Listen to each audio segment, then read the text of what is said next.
All of you know this by now. I live by punctuality, so we're a minute early because we're just go-getters here at Root. So if this is your first time on the live show, welcome. If you're watching the recording, welcome. I know on the recording there are ads. There's not a lot I can do about that, so I encourage people to be here live because we get to chat with you, and I see more people are chatting already. We have a topic for today, and it's going to be very fun. It's socially responsible investing and talking about planning for singles and just a few different directions we want to go with our rockstar advisor, Katie. Katie is going to be joining us in about 5 to 10 minutes. I'm going to let her in. And sometimes we'll do no guest and it'll just be Lucas, the financial weapon, and I. Sometimes we'll bring on James. Sometimes we'll bring on LeBron James. No, LeBron we're waiting on. So a few different directions we're going to go today. I start these lives, if this is your first time here, I collect emails that are fun over, the week or 2 weeks, because it's been 2 weeks since we've gone live. And then I will share them live with you guys just because there's some fun stuff. Now, I don't just do dopey, fun, weird stories. I do this because there's a topic I'm going to want you to concentrate on, and I want to keep it entertaining and silly along the way so your brains are ready to go when it's time for the real topic. So with that being said, Lucas, we're going to get into a few things and then bring Katie in. What is your favorite Thanksgiving? I was going to say side, but it can be any Thanksgiving meal. And let us know in the chat as well some Thanksgiving sides. What is your favorite meal? The 40 of you that are here with us right now, more of you coming in. Tell us your favorite side in the chat. Once again, the chat keeps it fun for us. That's how we moderate this. We're going to be dictating our conversation based on what you guys want to hear more of. And it's fun to see the same names. What's up, Jake? What's up, Russ? Yeah, Russ is like, hey, how about this, Russ? How about just don't be poor? Just buy YouTube Premium. There you go, Russ. You could say it a little nicer than that, Russ. You don't have to say don't be poor. But anyway, Lucas, favorite side or Thanksgiving food? Favorite side has got to be dressing. A lot of you guys are going to call it stuffing because you're Yankees, but my family is from the South. So it's dressing. It's cooked on the side. It's fantastic.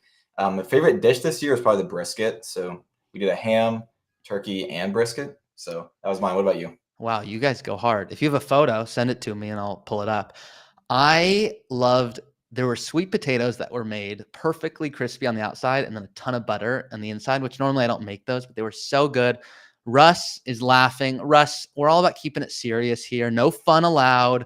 Russ just called all of you poor. Russ, I might have to kick you out of the live. No, we're not going to do that. Scott knows. Scott's going dressing as well. I had never heard dressing. I actually thought you were saying the wrong word for gravy. No, I'd say like Virginia and below, it's dressing. Okay, Virginia and below. Oh, we've got an expert here, Scott. I love you so much. Scott's like, it's cauliflower as always.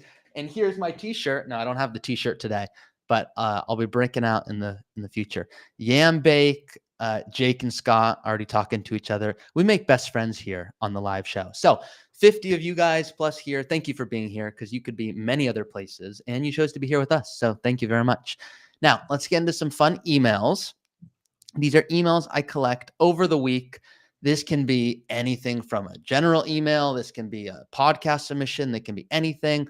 Try to keep it entertaining, guys. I want this to be fun. So I'm sure you guys can all see this. Just kidding. I'm going to make it nice and big for you.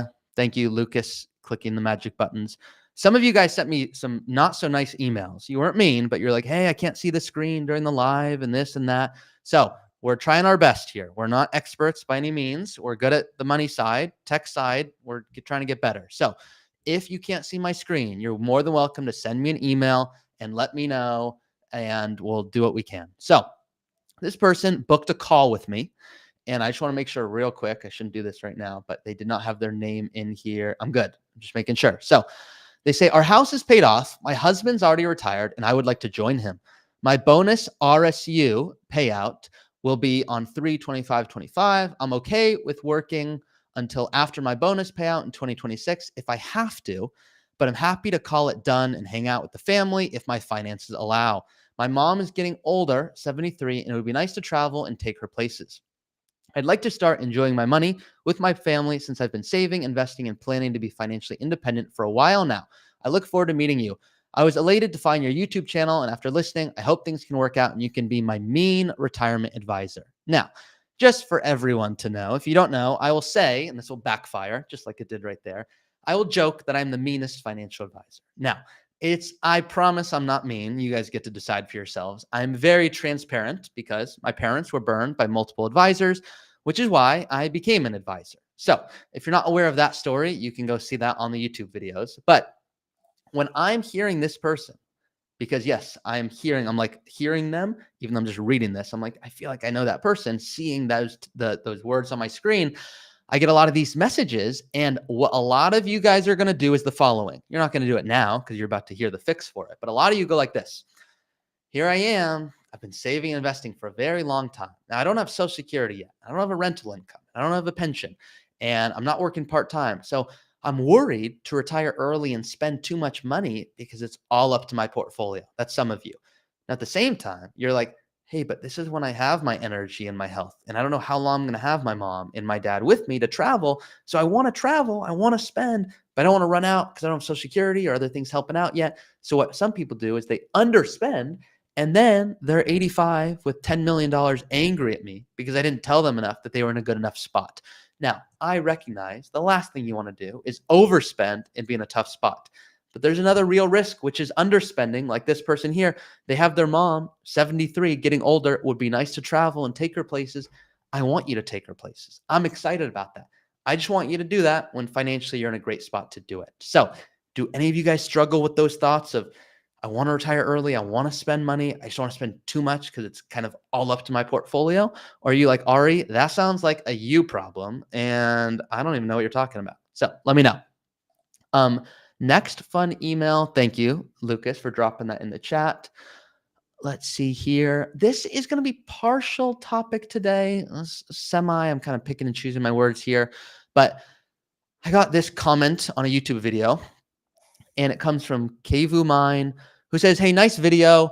My partner and I can't quite agree how we want to retire. So it's less about working versus not working. Like, we get financially where we're at, but do we want to live here until we die? We just don't agree. No place is perfect, but I can't see retiring here because there's very little here to support us as we age. And Lucas, my fun joke, if I was talking to them now, would be, oh, I promise there's people to support. I just don't know if you want to pay that. There's someone that's happy to be paid $40,000 an hour. What if I can no longer drive? You get the gist. There's more to retirement. So I don't need you to feel like when I ask a couple, hey, so like, do you guys view retirement the same? They're going to say yes, because it's a terrible question. If I were to say, both of you, give me your perfect day right now, go. It's fun because sometimes they talk over each other and I get to see, some funny stuff go on. And then I say, now do the same thing with wine. Then they really start talking. But I want everyone to live their dream retirement. And sometimes it's weird because they don't have the dream retirement of their spouse. And one person's like, can't wait to travel. And I can tell the spouse is like, yeah, but like, I don't know if I want to travel all the time. And they're like, no, you do. Trust me, you do. But they don't because they know. And that becomes a weird conversation. So you get to put yourself first, and you're allowed to love your spouse and still not do what they want to do. It's tough. It's weird to navigate, but that's real life. And we'll talk about that today. Christina is going, yep, that's me. And Christina, I got your email. I sent you a reply for the charitable question. PETA says, yes, all the time. I want to retire early. I just don't want to spend too much and run out. Paul, I believe you work with Chelsea, so we had that chat. Yes, that's my main worry. It's really fun because the 60 of you guys with us right now on the line, some of you are clients of Root. Some of you are interviewing to work at Root. Some of you guys are Lucas's neighbors. Apparently 15 of you guys are Lucas's no, you're not Lucas's neighbors. So Lucas, you see any neighbors on the line? Not yet. I have had a couple friends pop through, but okay, we'll have a couple friends. Let's see. I'll do one more email. Then we're going to bring Katie in, and then I'll show you guys some more later. I'm going to pick a good one here. Let's see here. That one's a little dull. Let's see. Oh, this was a good one. This one's going to feel a little hypey, but I want to show it to you guys anyway. So I got this email. When someone books a call, I get a notification. This person just booked to meet with me Tuesday, December 17th. They go, hey, Ari, you've been on so many workouts, runs, and hikes through the podcast. I've got the software. I finished the academy. I think I have a plan. I'm a 54-year-old ER doc, an early retirement doc. No, I'm just kidding. I'm ER doc and enjoy finally learning about finances. but have no formal training. So some of you guys have gone through the academy. You go, I'm good. I feel like I'm in a good spot. This is all I needed. Great. Hopefully I just saved you tens of thousands of dollars because that was sufficient for you. Others of you will go through the academy, like this next one I'm going to show you right now, and are like, hey, this was good, but like it didn't like give me help or guidance. Guys, don't be mad at me. The academy is $300 for a reason. There's no guidance. That's you going in, running your own what if scenarios, building your own plan, being your own advisor. I got this email. Hey, Ari, after discovering, I also only respond to hey or hi. So I just put this to spam with hello. No, I'm just kidding. After discovering your YouTube channel, my wife and I enrolled in the academy. We are highly encouraged by what we've seen in your approach to planning and would like to schedule a meeting to learn more about Root Financial. Great. Go to the website and you can book a call with us. So if you went through the academy and you're like, that was great, it's good enough for me, perfect. If you went through the academy and you're like, I still maybe want to work with Root, Lucas just put it in the chat. You can go ahead and use that code live20. If you've already enrolled, you're already in, we can't proactively go back and do a discount. It's just, if you're on the code, you go ahead and use that code now. That is to get the software. Now, go play around, be your own advisor there, have fun. We are actually going to be showing the software. Part of what we're going to do today, Katie is going to be showing a little bit how to use the software, but really how do you think about and what the heck is socially responsible investing? Once again, the full service model working with Root, we do have that $2 million minimum just because we're mean. No, not because we're mean. We want to make sure we can help as many people as possible. And it's our goal to eventually decrease that. We just want to help people in a smart way. So, and Derek, I'm with you. Part of the fun is learning how to help yourself. I think everyone should go through the academy just to know what questions to ask. So with that being said, Lucas, let's put a little chat out, if you don't mind. Socially responsible investing. What the heck does that even mean? Some people here on the line, like me, are like, I do that. I recycle once a week. So like, isn't that socially responsible investing? I think I do it. Others of you are like, no, Ari, you got to compost. You don't even know what you're talking about. So who here does socially responsible investing? And don't just say like, I do it. Tell me about it. Give us some insight. This is going to drive the conversation. Now, I know you guys don't have to respond, but that keeps it fun. So please let us know in the chat. Some of you guys are like, I don't want to get called on. It's like school. I'm really nervous. I don't want to get called on. I remember the anxiety. It's coming back to me now. Guys, I'm not going to be mean or do anything, I promise. So, Christina, I'll work on adding Swedish to my email list. So thank you for that. So guys, socially responsible investing, SRI. Have you even heard of it? Are you like, Ari, I think you're alone because no one does this. Are you like, no, I've kind of heard of it. Let us know. I know there's a lag in the chat. So when I say this and then you eventually tell me, you're like, it's coming in. I do biblically responsible investing. I've never heard of that, but okay. PETA, I don't fully understand what it is. You're going to learn today. Derek goes, let me see some examples. Yeah, we're going to get into it today. So socially responsible investing. I need a better definition. Let's understand it. So Katie, you are now live. I've brought you in. Lucas, if you can hit the magic button, I'm going to make Katie big. So I forget which one you do to make that happen. Okay. So Katie, you are now big. Welcome to the show. Thank you for being here because I know you can be doing a lot of fun things. We want to learn about you and see why you're so awesome and why you joined Root. Lucas is going to put in the chat your video from Root. So if you guys want to just go learn about Katie ahead of time, some of you already have, and you told me, and you go, she looks so sweet and awesome. You're going to get to learn it today. But Katie, what the heck? We're going to learn all about you today, but what is this socially responsible investing? How did you even get into this? Like, what the heck is that? Yeah, great questions. I love to talk about this. So please stop me if I talk too long. But I actually got interested in being a financial advisor because I heard about this way of investing. In fact, I had a good friend who is a financial advisor, and I heard her talk about the kinds of conversations she was having with her clients around their values and how to either incorporate or implement that in their investment philosophy. And that kind of blew me away. This was maybe 15 years ago. And I thought, if you can be a financial advisor and also have conversations with clients about their values and what's really important to them, then I want to do that. So that's actually how I became a financial advisor. And I certainly love having conversations with clients who aren't interested in this as well. But it's something that I particularly enjoy talking with clients about. But I would say in a nutshell, SRI, socially responsible investing, we love our acronyms in this industry. So you may have heard ESG, impact investing, sustainability investing, biblical investing. But basically, it's a way of investing based on kind of some social criteria to avoid certain industries, certain companies. Originally, it was kind of from a religious background and talked about divesting of sinful stocks. So things like gambling, alcohol, tobacco, and that's kind of how it originally started, was thinking about how do we kind of exclude some things from our portfolios that were not in aligned with our values.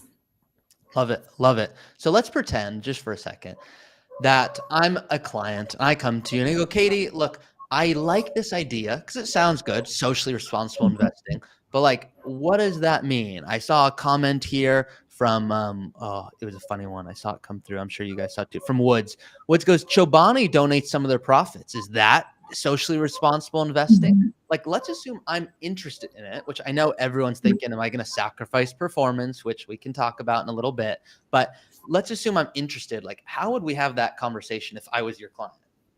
Yeah.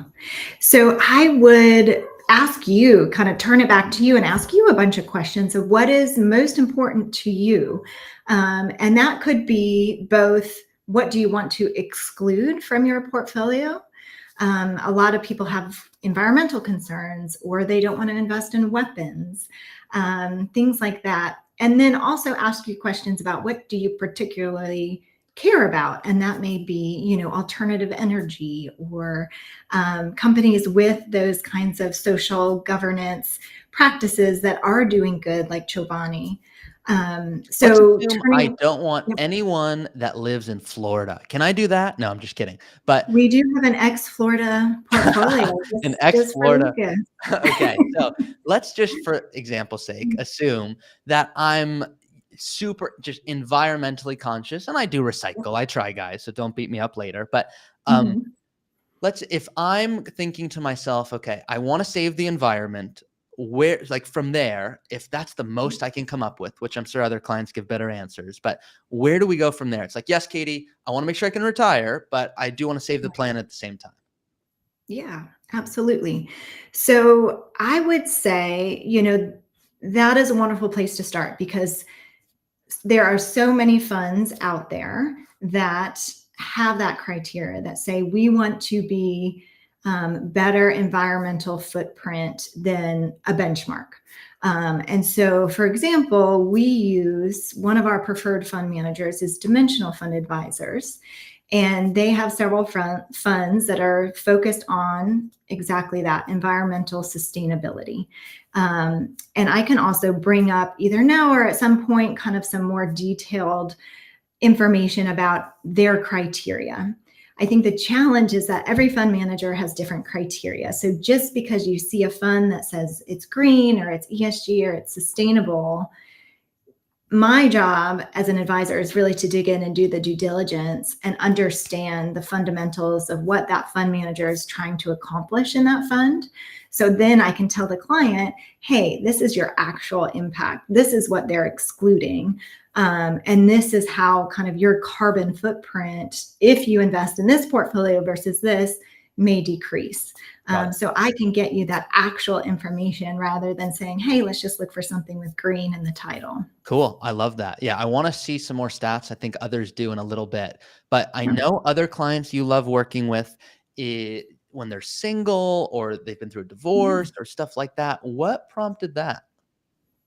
Sure. So I think, just over time, being an advisor for the last 7+ years, I have really enjoyed working with clients, that are single, that have gone through a transition, whether that's divorce, widowhood, or never married. And I have just found that I enjoy working with those clients. I think that there's kind of unique planning opportunities, both really positive things and some challenges. So walking alongside clients in that particular life stage has been really rewarding for me. I think, yeah, having some of that niche knowledge as well to help them along the way. Love it. I have a quick story on that where I was talking to this couple and they got mad at me because I didn't ask them their risk tolerance. And they Mhm. said, okay, I'll ask it to you guys. What are you? And one spouse says I'm a 2, and the other spouse says they're an 8. And I said, okay. Now, imagine if I asked you guys that question when markets went down and we're down 30, 40%. Do you think you'd give the same answer? And they're like, I don't think so. I'm like, that's why I don't love that question. But that question there, that was a financial question that just changed with emotions based off the circumstances. So now imagine, I didn't make them imagine this, but I'm thinking in my head, well, imagine if like one of them was divorced or lost their spouse. And now it's like, good luck thinking logically then. That's where having a partner to really help you go, okay, what's the real goal here? Because I was planning on 10,000 a month in retirement, but that was like, with my spouse traveling all the time. Now I don't know if I'm going to do that. And how do I look at life knowing that there's a medical event that might actually cause this to be very different? And that withdrawal rate, you're always talking about 4% or 5%. Should that change because I'm single? And how do I navigate that? So totally get the appeal there, Katie. Love that. I see some questions coming in. So I want to certainly get into this. And I like the transparency coming in as simple as, look, is there like a risk in this approach? Example, with everyone going all in on EVs and now they have trouble selling them, isn't working well. No, there's no risk to anything except Bitcoin. Jason, we talk about this all the time. Bitcoin's the only risk-free investment. So no, of course there's risk. And yes, there's different funds. I'm sure we're going to get into this, guys. So great questions. Keep them coming. Lucas and I are saving them so we can ask Katie along the way. And I think the best way to go from here, if you don't mind, Katie, would maybe be sharing your screen just inside of the Academy, just for everyone here that already has the software. They could maybe get some insight as to how they could play around with it, or just kind of some insight at all as to how someone would approach these. What are these funds? Like, good questions coming in. I'd like to know the overall cost, things like that. Got it. Perfect. Okay, let me know if you can see this. Okay. Yes. Okay. So I just wanted to show this high level of a sample client. So I named them Susie Responsibly Invests, or SRI, and Ed Socially Governed, so ESG, our acronyms of the day. And so what I did is I put together a portfolio for them. Let me zoom in as well. You can go even bigger, Katie. I know it's weird, but you can go even bigger, because for people on their phone, yeah, that's perfect. Just is that okay? Yeah. All right. So I put together a sample portfolio based on some of these dimensional funds that I just mentioned. They're sustainability funds, a U.S., international, emerging markets, and fixed income. And so what I have here is I inputted that information to see how might this compare to kind of a model portfolio that we have at Root that's a little bit more kind of based on conventional market funds. And so let me show you. Many of you are familiar with this. So in the investment section, and maybe I'll need to zoom out. Well, this is pretty good. No, this is pretty good. On the left here, we have the portfolio I put together. On the right, we have kind of a model 70-30 portfolio. And what I was interested in seeing is, performance is such a big question that people have, is should I expect to sacrifice return if I invest in this way? And the short answer I would say is no, absolutely not. And as fiduciaries, as advisors, we want you as the client to have the highest risk-adjusted return possible in a very highly diversified portfolio. So we are absolutely paying attention to that. What you can see here is the annual return expected for this SRI portfolio is about 7.7, and very close to what this is as well. For just kind of the conventional portfolio. And then standard deviation is similar, which is just kind of how it might deviate from the mean. So we think that volatility is similar as well. So let's just pretend real quick, Katie, I'm your dumb, annoying client. And I'm like, look, Katie, just so I'm clear here, 7.7 versus 7.8.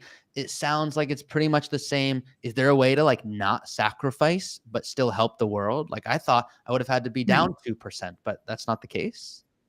No, absolutely not. So, and I can share, actually, maybe, well, Yeah. I'll share in a moment Yeah, kind of whatever you want. a really great resource on performance. I can go ahead and do that right now, Yeah, go for actually. it. Because I that is one of the biggest questions that people have. And this is probably pretty tiny here, but it's an organization called USIF, the Sustainable Investment Forum. And it here includes tons of studies about performance. If you I will can make not read it this. bigger, Katie, I know it's super small and Okay. you don't need to read by any means. We're going to put the link Right. in, but just Okay. general summary. Yep. Yep. That's great. So general summary, this has years of data. It's looking at different reports. I would say that the biggest thing is that sustainable funds are typically making some changes. They might be excluding certain companies or sectors. And so you can expect some deviation from the benchmark more than a pure index fund. Of course, you expect that to track the index. So by that, you might see some underperformance one year, some outperformance the next. But you certainly should not expect to have underperformance investing in this way. Okay. I think part of that conception is that it, back in kind of the 80s, when you wanted to invest in this way and you were excluding some of those sin stocks like tobacco, those were some of the stocks that honestly had some of the biggest dividends and that they were paying. So if you're excluding them, you would see underperformance. I think today, funds are just constructed in a different way that we don't see that. We don't see that underperformance unless you see oil doing really, really well one year and you're excluding that from your portfolio. Love it. Now, what about the fees? I know that's a big thing, and there's obviously it's not like one fee because there's a lot of different funds that are available. Is there a general like, hey, it tends to be in this range? Or are you like, no, it really depends? Brett just asked the question twice, so Brett promised we're going to answer for you. I'm just kidding. I saw I'll the answer typo. twice. Yes, I would say, fees can be higher because you are paying for a fund manager to construct a portfolio designed in a certain way, whether that's environmental constraints or social constraints. So you are paying for some active management there versus a pure index fund that is very inexpensive. What I would say to that, I love food, right? So I am not always going to use price as my decision in which food to buy. I may go to the farmer's market. I may be okay paying twice as much for those eggs, but I know that they're local. I know what I'm supporting. I know the farmer who I'm buying them from. So I would say, you may be paying for what you're getting, and that may be perfectly fine if you're okay in, an index fund, or you may be okay paying a little bit more for a fund that meets your values. But I would say the biggest criteria is really to look at performance over time and how it compares to its benchmark, because you may be paying more, but you may also be performing as well, if not better. And that's what I would say to look at more than just the fees. Great point. So even Carl's with you going, I know with biblically responsible investing, the expense ratios are higher, but they're all still under 1%, most about 0.5%. But even to your point, Katie, it's like, hey, if something was like 10%, but like I know my mom, for example, my mom would feel great if she knew, like she buys at the farmer's market and she's like, look, I just feel better. I can't exactly quantify that. I sleep better and I just do. And you could show me 1,000 graphs and that ain't changing. Then a lot of people, what I find, especially people that reach out, a lot of you are really savvy. You're on the line right now. You're deciding on a Wednesday to listen to us talk about socially responsible investing instead of doing a billion other things. And so I get those that are on the line are like, yeah, I want to eat healthy, but I also want to make sure like my finances are in order. And there's a few questions coming in that I think are really good ones that we can address, where not just overall costs, because Jake, I saw those questions, but some people were saying, let me pull this up here. Give me 1 second. Oh, I forget where it is. Okay. So They were talking about, if I can't find it, I'll just summarize it real quick. But they were basically saying, we want to, anyway. So basically, someone was saying, I want to be socially responsible. I want to do the right things, but I want to prioritize performance. And then when I'm going to be a nice charitable person, then I'll get to the whole giving and helping the world kind of a thing.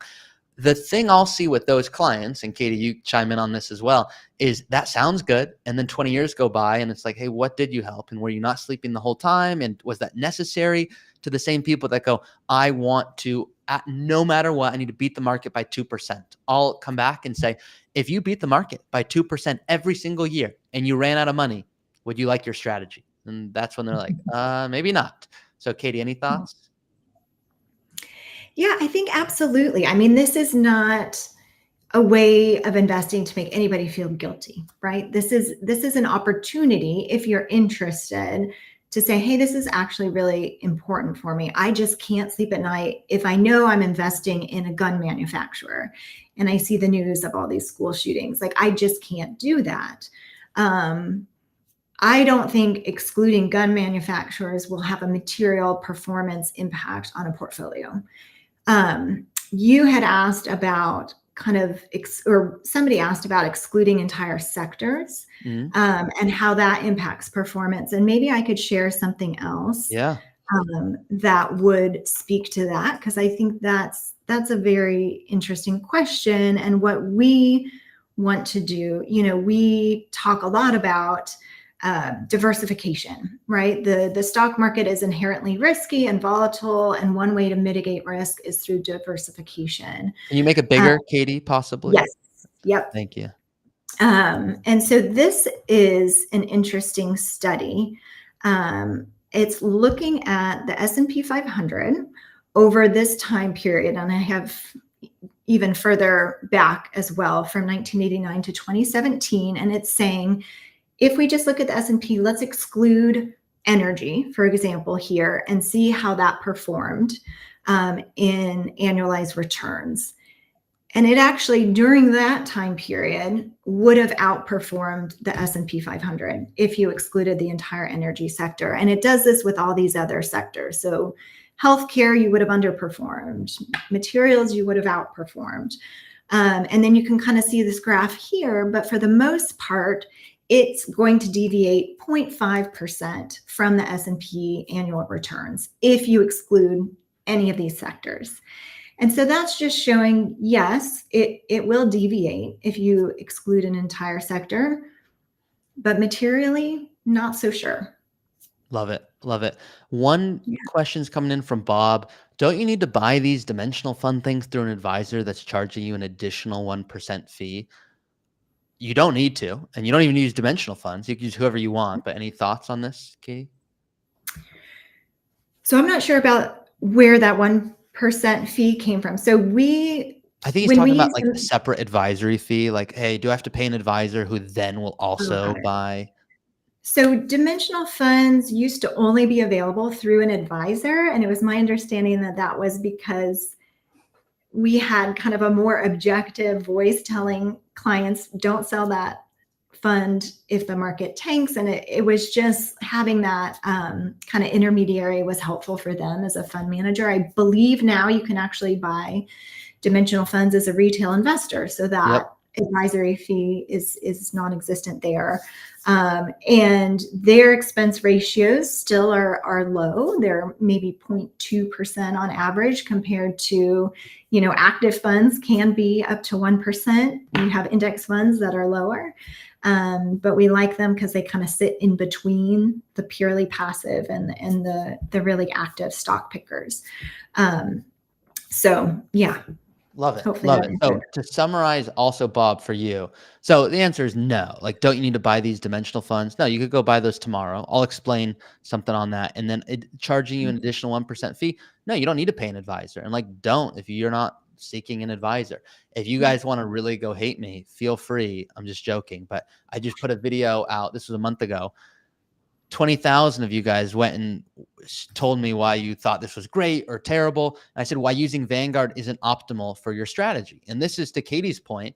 When someone comes to me and they're asking questions about fees, I'll be like, look, I have a really easy solution for you. And they're like, great. Like, that's why I'm watching it. I'm like, just go to the dollar store for everything you'll ever need. And they're like, yeah, I don't know if the value is the best. I go, screw value. It's all about the fee, right? And they're like, not really.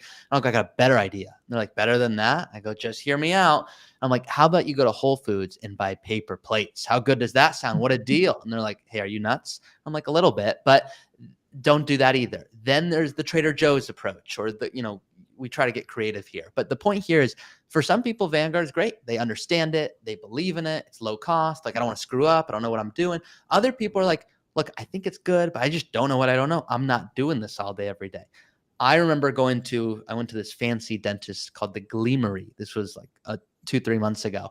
And they were like, look, we have this new technology where we're cleaning people's teeth with, but there's just some people are uncomfortable because apparently it's going to have more of a sensation where after you leave, it might really it wasn't like, I forget what they said. It might like go numb randomly and kind of confuse you. And it's like, we got to at least make sure you're aware of this.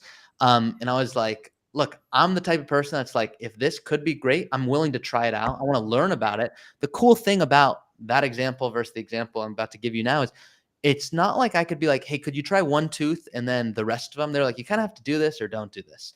With Vanguard and learning about, you can go learn about the strategy and you'd be like, oh my God, it's so interesting. I hate it and I'm not doing it. Great.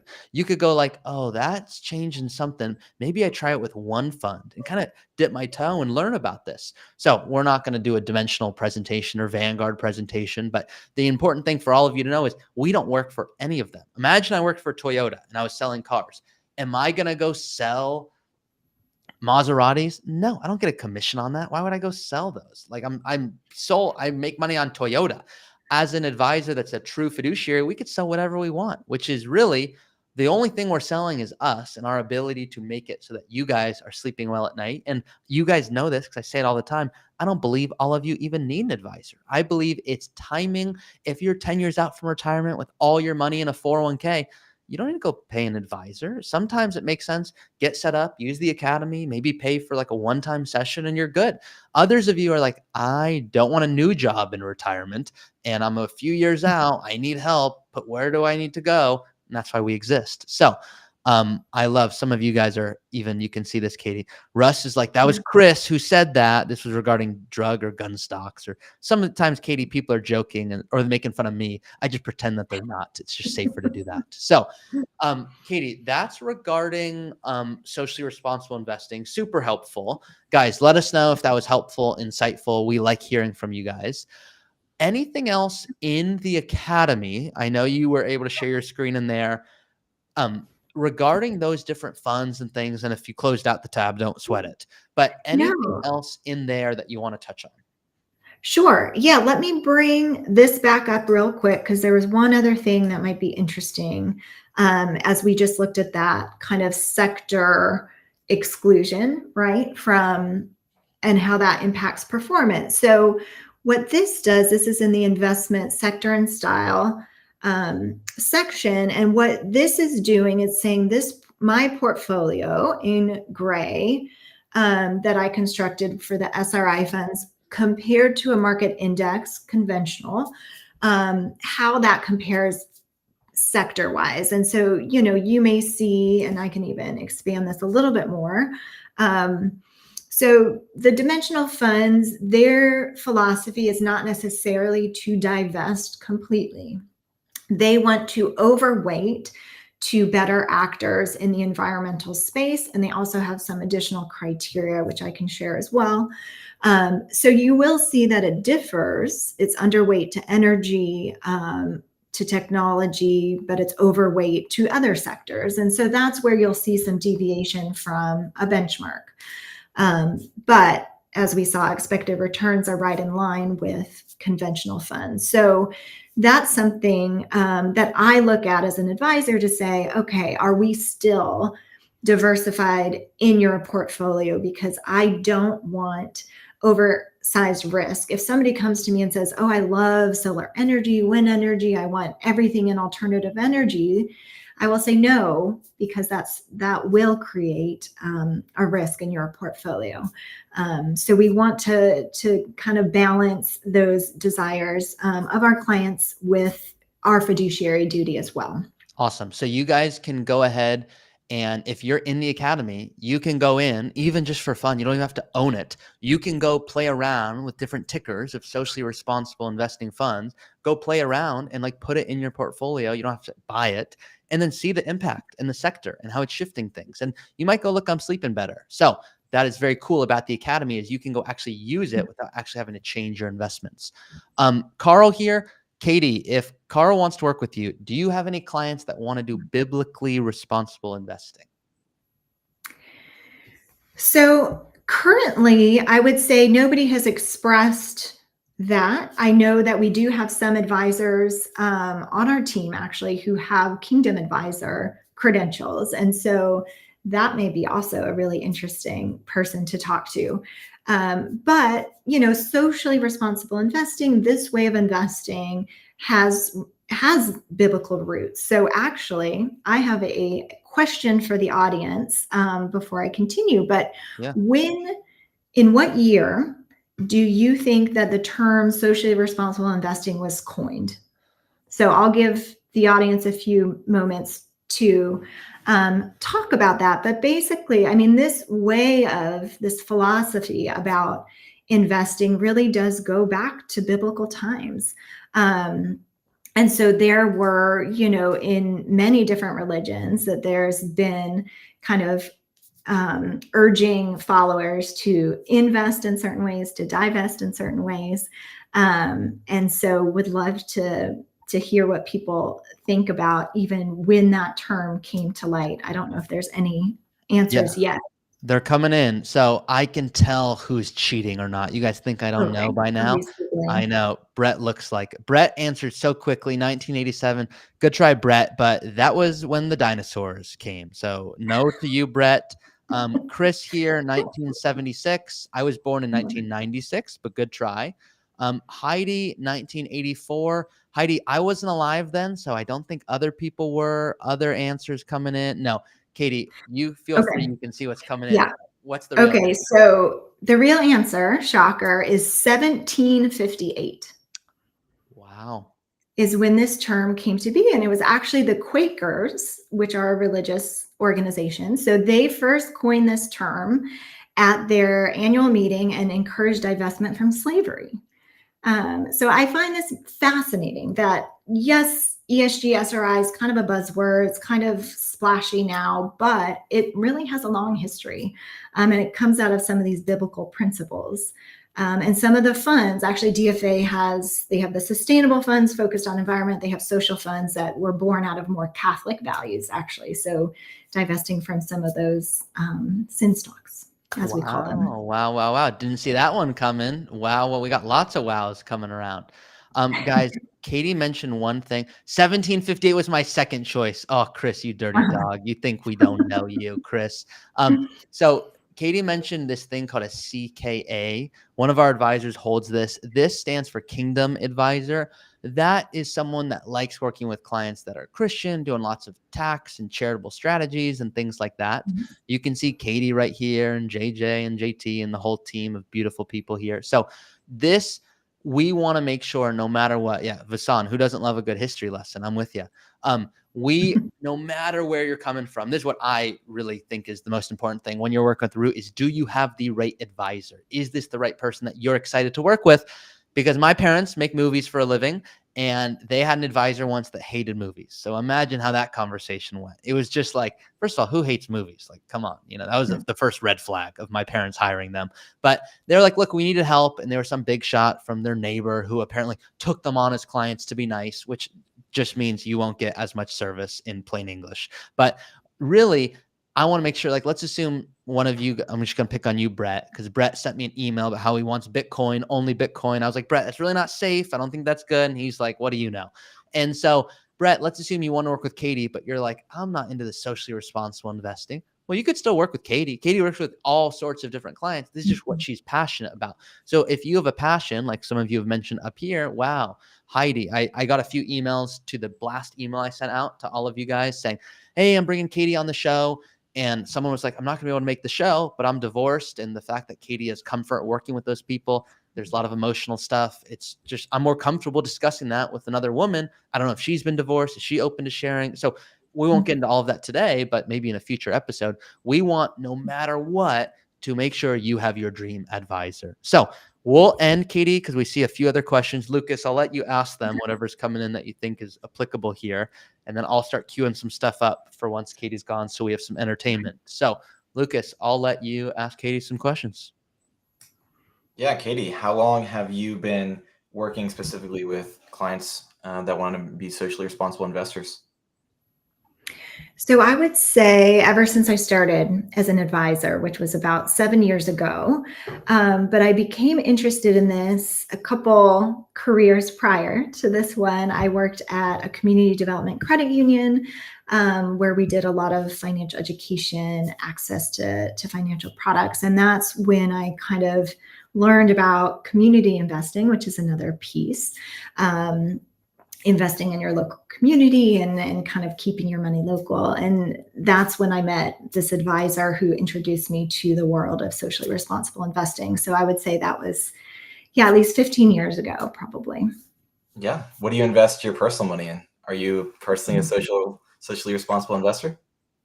I do. Yeah. So I use a few different fund managers that have different philosophies. So some that, there's the Vanguard fund, for example, that focuses on excluding certain companies that are, the worst offenders in terms of environment and labor relations and weapons, things like that. A few other fund managers that maybe are a little more expensive, like Green Century or Parnassus, that are that really are fossil fuel free. And the first fund I ever invested in was an S&P 500, and without any screens, and that was in a taxable account. It's grown, and so I've just kind of let that sit. So a variety of ways, but I find it really valuable for my own kind of beliefs and values to invest in that way as much as possible. And I would say you've been a little too humble tonight, because you actually have a certification in sustainable investing. Tell us a little bit about that and brag on yourself a little bit. Well, I just love a good certificate. So I'm kind of a sucker for continued education, but I have a CSRIC, and that is like a SRI designation. And then I also recently did through the CFA Institute an ESG. It's a certificate, but not a designation. So I find that this industry changes so quickly as well that, what I learned 6 years ago has completely changed in the last few years. The landscape is rapidly changing. So I love learning as much as I can about it, and feel that serves my clients well to have that educational background as part of my arsenal here. Yeah, I love your term. I love a good certificate. It's like I can say, hey, I did something and I finished it. I was on your profile on the Root Financial website, and I noticed you mentioned something about Paris. What's up with that? Well, also love a good graduate degree. So I wanted to study international relations and figured if I do that, I might as well go internationally, and found a really wonderful program in Paris. Why not? So I spent a couple of years there after college, and it was incredible. So also love working with clients, talking with clients who are interested in thinking about moving overseas, as we have several who are doing that, pursuing that. Yeah, love it. Lucas and I are going to Ecuador. Lucas, go for it. No, I just want to say there's a lot of depth here. I think that when a lot of people hear about certain topics, they think, oh, that person's just trying to, be popular or be different or something. But what I like about Katie is that she's done a lot more than just slap a label on or a name tag on her shirt. She's actually gone and gotten certificates and put her time, where her mouth is as well. Totally agree. And I can see some comments coming in. And no matter how you think about this, there's not a right or wrong. If I, like Janice, I still invest for growth. If I don't give to charity, I will chance that. It's a crazy world out there, growing wealth for my family and children. You're not wrong, Janice. That's a type of estate planning. You're keeping it within the family. Jason is going, what I learn as I watch more videos and presentations, hopefully this doesn't feel like a presentation, is hiring a professional is really important. It's like with anything. It's like, look, do you want to do your own surgery? That's what it comes down to. Buenos Nocos, I should no idea what that means. But we'll put it in the translator after. Wood's hilarious comments. Guys, you're awesome. Katie, thank you so much for doing this. Anything Absolutely. else you want to leave anyone with? Maybe I'll share my screen one more time just because I think this is a really fun tool that people might enjoy exploring. So I'll do that super quick because I think one of the first steps in thinking about this is understanding what you currently own as an investor. And so there's this great website, Invest Your Values. And here you can put in any kind of mutual fund ETF ticker symbol. So I'm going to put in VOO, which is basically the S&P 500. And it gives you a report card, which again, I love because I love studying. And it gives you different grades on, and I'll scoot in a little, fossil fuels, deforestation, all these other things. And what you can do is say, click in to any of these categories. Let me get to that tab. And it'll show you, the percentage of that portfolio that's invested in fossil fuels, and it'll tell you the companies, and it'll you can just dig in and do a lot of research about what you currently own. So that could be fun for investors to start saying, oh, what do I own? And am I okay with that? Amazing. That's a great website. I think everyone should certainly go to that. Educate yourself, especially if you want to have a good conversation with an advisor or with your spouse or with a child or whenever. That's awesome. Love that. A lot of you guys saying, thanks, Katie. Thanks, Katie. Guys, was this helpful? We want to bring on more guests like Katie. So if you thought Katie was the best and awesome, you can say guest of the year. We love Katie. Guys, let us know. It's so fun to get to do this. Katie, thanks again for doing this. You can see Jason is going, this is such a great topic because there are people, a lot more that want to exclude specific things. It's nice to know you can be served in all cases. Absolutely, you should be. PETA goes, that's such a cool tool. Even people from Florida get to use it. What's the name of that website again? Investyourvalue.org. So we'll put the link in. Brett going, yes, this was awesome. We're going to keep bringing on more guests. We're going to do different shows. We want to highlight our advisors and what makes them different. We want this to be interesting and fun and educational. Chris is going, Katie was so great. Interesting how you guys can be flexible in your investing and planning. Thank you very much. We will continue. What's up, Sloan? Michael's going top-notch presentation. I'll say thank you, but Katie, you get to say that. So, guys, this was a pleasure. Katie, thanks for being here. We will see you next time we do this. Other than that, have a good one. Thank you. See you all. So, guys, I mean, is she not the greatest? Like, we only hire people better than Lucas and I. That's the philosophy here, okay? So, if you're like, wow, I really want to work with Katie. I saw one of you already just sent me an email and you're like, I want to book a call with Katie. We do this so that people like you can feel heard. That to me is the ultimate goal of if you have an advisor, but you don't really feel like they're actually speaking to you, or you're like, yeah, we go into the meeting, but there's not like a real agenda. Like we're going to talk investments, but it's just like asset allocation. It's not like, hey, like of the stocks and bonds that I have, like I didn't even think about why didn't Katie get into the Roth IRA and the SRI? Should it be there? And that's coming over many, many meetings so that you get totally confident. We just want to give you a little taste and let you know we have someone here that loves this type of work. So if you're like, look, that's of interest to me, I want to be socially responsible, or I know my spouse or my cousin or what, they're going to sleep better at night, then that's why we do it. So hopefully that was helpful for you guys. Do you guys have any questions for Lucas and I? I have a few things, of course, I'm going to bring up. Part of one of the new segments I'm going to do is I'm going to do a comment of the week. Now, this comment can be negative. It can be positive. It can be crazy. I'm going to bring up different things. But guys, any questions for Lucas or I before? We're only going to do 10, 15 more minutes here. But let me know if there's any questions. I mean, it could be anything. I will, in the meantime, just because selfishly, one of you asked, which means all of you asked, even though you didn't, is this happened. Lucas, you may have seen this. I forget where I posted it. It might have gone on LinkedIn in a few different spots. You won't get the volume. I know it's going to look super small, so you guys get angry later. But you can see me. I know the video is just not root quality. But you can see I score the goal here under the legs of the keeper, and this is me celebrating the winning goal with my team. You can see I was so hyped. I jumped so high over him catching me that they dropped me.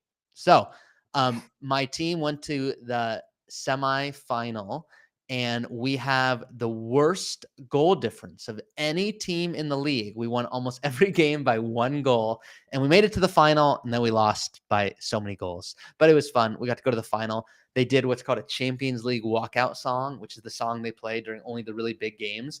And I decided, Alice and I, that's going to be the song that we get married to. It's going to be the Champions League song. So, always trying to keep it fun here. Jake, I like what you're doing, highlighting your advisor specialties. More of that to come. Guys, you haven't asked me any questions. Don't break anything celebrating. I'll try not to. Guys, you could ask us anything. So if you have thoughts, let us know. We try to keep it fun. I know this is recorded, so for those of you that end up are watching this later, some of you guys will comment and you'll be like, why didn't you get to my question? It's like, I wasn't live, so I didn't hear you. In your analogy, who is the dollar store? Vanguard seems to sell them short. Yeah, it's not perfect. And, Vasan, I'm trying to come up with some analogies. Who is the dollar store? Just think of like dollar store is where I tell everyone, like, you're going to eat. If you go to the dollar store, you will eat food. You will be more than okay. Is it the best quality? Who knows? But I'm with you. It seems I don't want to sell them short. I actually used Vanguard for a very long time. Now I use only Dimensional. But for a long time, I like Vanguard. I understood it. I think there's a lot of value in that, Vasan, of being like, look, I get Vanguard. It's low cost. And like, I don't know other things. And maybe there's like, I know personally, there's other things I should be doing. I don't have the time or desire to research a bunch of other things. So I'm going to do the one I understand. So I'm like, look, I'm just trying to come up with some creative way. It's not always perfect. Okay. PETA, that makes me love you even more than I did before. I don't know what that was referencing, Lucas. Do you know what that one was? I think it was your soccer wedding reference. Oh, the soccer wedding. Oh, PETA, the Champions League song. PETA, don't act like that wasn't your song. I'm not the first to do this. Russ, Vanguard has lower fees. Yes, they do. Lots of people, low fees. Derek, good topic. Chris, did you see this Chelsea-Southampton match today? Chris, some of us work for a living, okay? So I did not see the game. Now, I never would have that game on during a client meeting. I mean, I never could. I couldn't sleep at night. Chris, it's not like it was 5-1 with 1 red card for Southampton in the 11th minute or anything like that. I didn't see that. No, Chris, I would never. But I actually didn't. The reason for that is I actually they do a really good job of extended highlights at the end of the day. So normally I'll go back later and watch. So I did not watch. I actually didn't even take lunch. Lucas, you can be totally honest with me, and I will not report you to compliance. How often do you not take lunch? You can be totally honest. Today definitely did not. I would say 2 days a week I do, because I 2 spend days of most the of my week? time working for clients and providing value there. So You hear that, guys? Lucas doesn't even take lunch. Now, I also did not take lunch, and I'm looking at my calendar today. I know it's not good, and some of you will not get actually mad at me, but you're like, hey, like you tell your clients, get the most life out of your money. How are you prioritizing your health? I'm like, look, I know I'm not perfect either. So today I'm looking at my calendar. I had a 9, a 10:30, an 11, a 12, a 1, and the 1 was supposed to end at 1:30, which ended at 2:30. And then I hopped into this at 3. But I went surfing during lunch. Just kidding, Brett. Brett thinks Lucas is going surfing during lunch. Oh, if we had the time to do that, Brett, oh my gosh. What about all those clients, huh? Okay. So Lucas just has everything catered in. Oh, that's a good, Jeff, I'm going to screenshot this right now. That might be, I don't know. So every week at Root, we'll do like a win of the week and all these kind of things. And that's pretty funny. Lucas just everything. It's going to be too much explanation. I don't think I'll have the time on a Monday meeting to go through that, but it's a good try. Vasan, like the new reminder emails. Yeah, I sent out Vasan. I have a marketing team. Sometimes they'll come up with good ideas. If you don't like the reminder emails, Vasan, I'll get some people fired. Just let me know what you need. All right. Every day. Oh, don't take lunch every day. I see that sometimes too. How many of you guys right now, just so I can get a sense, because I want to make these lives more effective. How many of you guys, let's say, are in the East Coast right now? Just put EST for East Coast, Central, Pacific. Everyone, trust me. Even if you didn't do anything else or you fell asleep during the socially responsible part, let me know. Tim, is it okay to be spending at 5 to spending rate for 4 or 5 years? Sure, but I don't know if you're going to run out of money. Like Tim, I have people. So Tim is asking, can I be in a 5 to 5.5% withdrawal rate for 4 or 5 years if we're doing conversions? Well, Tim, there's so many things I don't know. How are you paying for the taxes for this? Are you doing it from your IRA? Is it from your Roth? Okay, so guys, for everyone, Eastern, Central, Pacific, Eastern. Okay, so not as much Pacific, which is what I thought. That's why I do this later. Probability of success, 94%. That's too high. I would not want it that high selfishly, but you do you. Central, Eastern, Central, Pacific. So because, yes, a few Pacificers on Pacific, Lucas Eastern, I'm always trying to think like, what's the best time to do this? I find this time works well because like Katie is in North Carolina with Lucas. And like, look, Katie is, life and family and, so it's 7 o'clock where Lucas is. And Lucas didn't have lunch today. He's working with us at 7 p.m. in the Root hoodie. Okay, guys? So by the way, Lucas, I got a lot of emails and encouraging messages from people based on your last show where you were telling people, here's how you interview, here's where you go, here's how you think about it. So some of you guys are silent in this live show. That's okay. You don't have to respond. If you are currently, Russ, this time is perfect. I'll stick with this time. That's what I'm going to do. If you guys send me a lot of emails saying it should be a different time or let Lucas know, you can email Lucas about anything, lucas@rootfinancial.com. I think that's the official switch. So you guys can email if you want to give him thoughts. But in terms of, I'll leave you guys with this perfect time. Cool. We're going to keep it at this time then. 2 of you responded. So that's that. Let me show you one last thing and then I'll let you guys go. So this is just some insight that I want to show you. Now, I don't know if I should do this, but this is just in light of, I believe, just complete transparency. So what I get right now, we have a problem. How many of you guys have seen this problem? The amount of bots commenting. Oh my gosh, on YouTube. So if you guys can see that, I plan to use the rule of 55, but if I do, can I roll that out if I use root, or would I need to wait until 59.5 or run the risk of not having access? Jason, let's assume you want to use the rule of 55 for your 401k and you go, Ari, I want root to manage the money. Well, we couldn't bill your 401k directly. So because of that, it doesn't make sense to hire root directly, but there's an option of a one-time call where you can get on the wait list for that. Lucas, I know you already put it around a billion times, but if you're looking, Jason, for like a one-time, like, hey, set my rule of 55, like basically, Jason, this is, let me set you up from 59 to 60 so that you're set up. And then if you want from there more, just like Michael says, you can email him all my Bitcoin due diligence, or Lucas. Yes, Michael, you got it. So guys, this is inside of YouTube.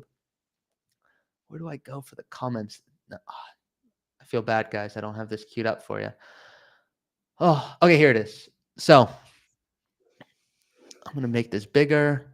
One of you emailed me a nice thing saying, hey, I like that these lives aren't like webinar-esque, like you go to a steak dinner and they're like, here's an annuity, you need it. Heidi, I'm going to do this, by the way. Lucas was great at asking your guest questions. I think he has potential as a podcaster.